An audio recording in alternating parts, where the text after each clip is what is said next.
안녕하세요. 우리 동네 청년학당의 홍목입니다. 사람들은 저마다의 경험을 토대로 하나님을 고백하곤 합니다.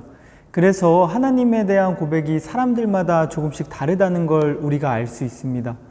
또한 성서가 증언하는 하나님에 대한 고백도 여러 가지입니다. 어떤 곳에서는 한없는 은혜를 베푸시는 하나님을 고백하는 반면에 어떤 곳에서는 무서운 징벌을 내리시는 하나님을 고백하기도 합니다. 우리는 이런 간극을 어떻게 이해할 수 있을까요? 오늘은 하나님의 이름을 통해서 우리가 믿는 하나님이 어떤 분이신지에 대한 이야기를 나누어 보고자 합니다. 사람이 하나님에 대해서 모든 걸 이해하는 것은 불가능합니다. 만약 우리가 이해하게 된다면 신의 무한성은 깨어지게 되고 신은 더 이상 신이 아니게 되는 것입니다. 그래서 이사야는 자신을 숨기시는 하나님이 구원자 하나님이라는 고백을 합니다.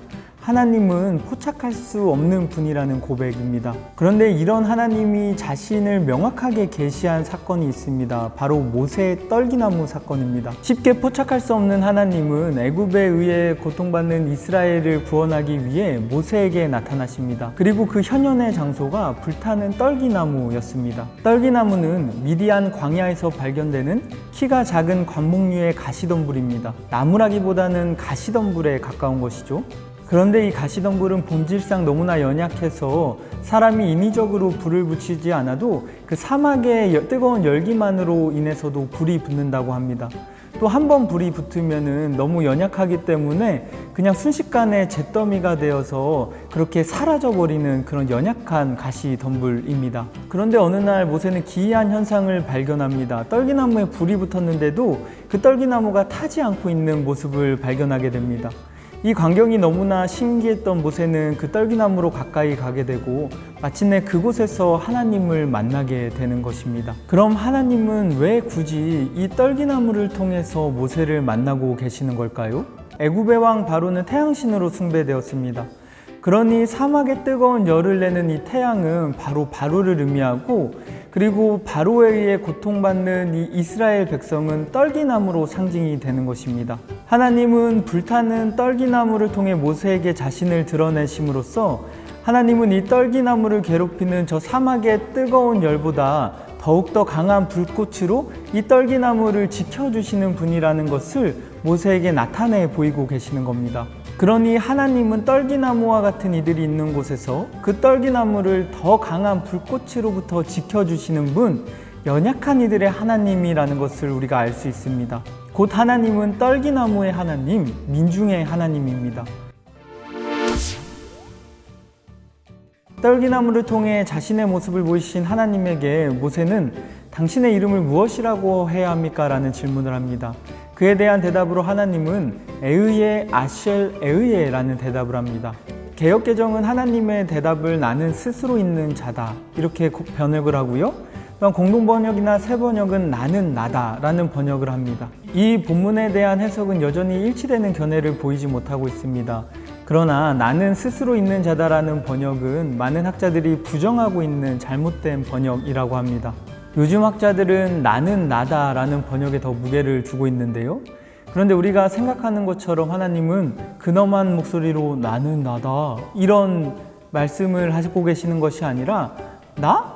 그냥 나야 라는 이러한 의미로 말씀을 하고 계신 것입니다. 그런데 김희곤 선생님은 에으예를 미래 사역형 동사로 해석해야 한다고 말합니다. 에으예의 어원을 하야라는 동사에서 찾는 것인데, 하야는 영어로 비동사로 무엇뭐이다, 무엇뭐 있다 라는 뜻의 의미로 해석할 수 있습니다. 미래형이면 나는 무엇이 될 것이다가 될 수 있고요.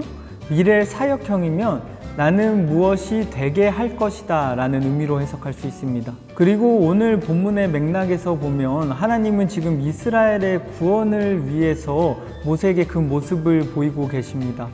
그래서 우리가 에으예를 미래 사역형으로서 오늘 본문의 맥락에서 이해를 하면 하나님은 구원이 가능하게 할 것이다 라는 그러한 번역을 할 수 있습니다. 그리고 김미곤 선생님은 이것을 나는 구원이 필요한 자에게 구원을 존재하도록 할 것이다 라는 해석을 합니다. 그러니 하나님은 당신의 이름을 무엇이라고 해야 합니까? 라는 이 모세의 질문에 나는 구원이 필요한 사람에게 구원이 있을 수 있도록 하는 분이라는 구원의 하나님이라는 가르침을 주고 계신 것입니다. 그리고 예의로 자신을 알려준 하나님은 자신의 이름을 다시 한번 거룩한 4글자로 알려주시는데요. 바로 이런 모습입니다. 그런데 우리는 이 글자를 개역개정으로 읽은 탓에 여호와라는 발음으로써 익혀왔습니다. 그런데 이 여호와는 완전히 잘못된 번역입니다. 본래 히브리 글자는 모음을 따로 표기하지 않습니다. 자음만을 써놓고 그냥 자연스럽게 모음을 붙여서 그렇게 발음하곤 했습니다. 그런데 이스라엘은 하나님을 너무나도 거룩하신 분으로 여겨서 하나님의 이름을 함부로 입에 담는 것조차 조심스러워했습니다. 그래서 그들은 이 거룩한 4글자가 나오면 이 글자를 발음하는 대신에 주님이라는 뜻의 아도나이로 읽었습니다. 그래서 이스라엘 사람들은 시간이 지나면서 이 글자를 발음하는 법을 잊어버리고 말았습니다.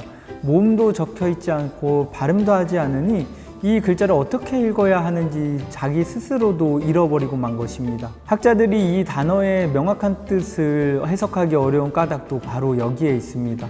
그런데 여호와는 이 아도나이라는 모음을 거룩한 4글자에다가 붙이고 이것을 좀 더 자연스럽게 바꾸어서 그냥 발음한 것 뿐입니다.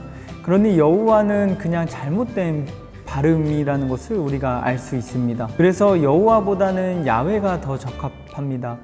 그런데 야훼라는 이 발음도 우리가 이 거룩한 4글자를 하야 동사의 어원을 가지고 왔다는 것에 동의해야 가능한 발음입니다. 하야라는 이 동사의 미래형으로서 우리가 야훼라고 이렇게 발음하는 것이기 때문입니다. 곧 야훼 하나님은 구원이 필요한 자에게 구원이 가능하도록 하는 하나님입니다. 그래서 하나님은 자신을 히브리인의 하나님이라고 밝히는데 주저함이 없습니다. 히브리인들은 땅의 먼지와도 같은 사람들, 사회적 약자 아니겠습니까? 그러니 이 야훼 하나님은 곧 히브리인의 하나님이고 우리의 말로 바꾸어 말하면 민중의 하나님이 되는 것입니다. 이렇게 우리가 야훼 하나님께서 약자들의 하나님이시라는 것을 이해할 때 우리는 성경에 나타나 있는 하나님의 다른 모습들을 이해할 수 있게 됩니다. 하나님은 사회에 불의를 만들어내고 가난한 사람들을 괴롭히는 강폭한 자들에게 무서운 징벌을 내리셔서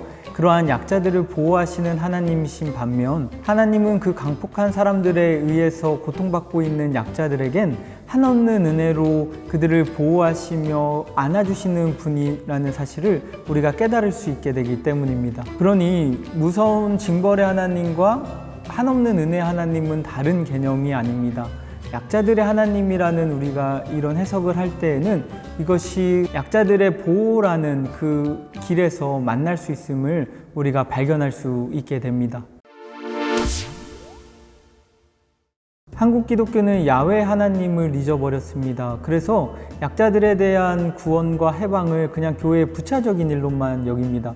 그러나 우리가 야훼 하나님을 믿고 있다면 그럴 수 없습니다. 왜냐하면 하나님은 약자들의 해방을 위해 일하시는 분이기 때문입니다.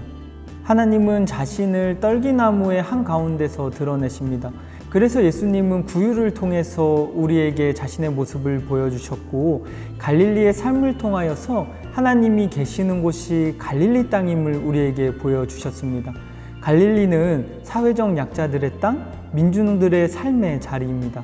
그렇게 이 시대의 그리스도인들은 오늘 이 땅에 떨기나무가 있는 곳으로 찾아가야 합니다. 오늘 이 땅에 갈릴리 땅으로 가야 하는 것이죠. 왜냐하면 우리가 그곳에서 하나님과 예수님을 만날 수 있기 때문입니다.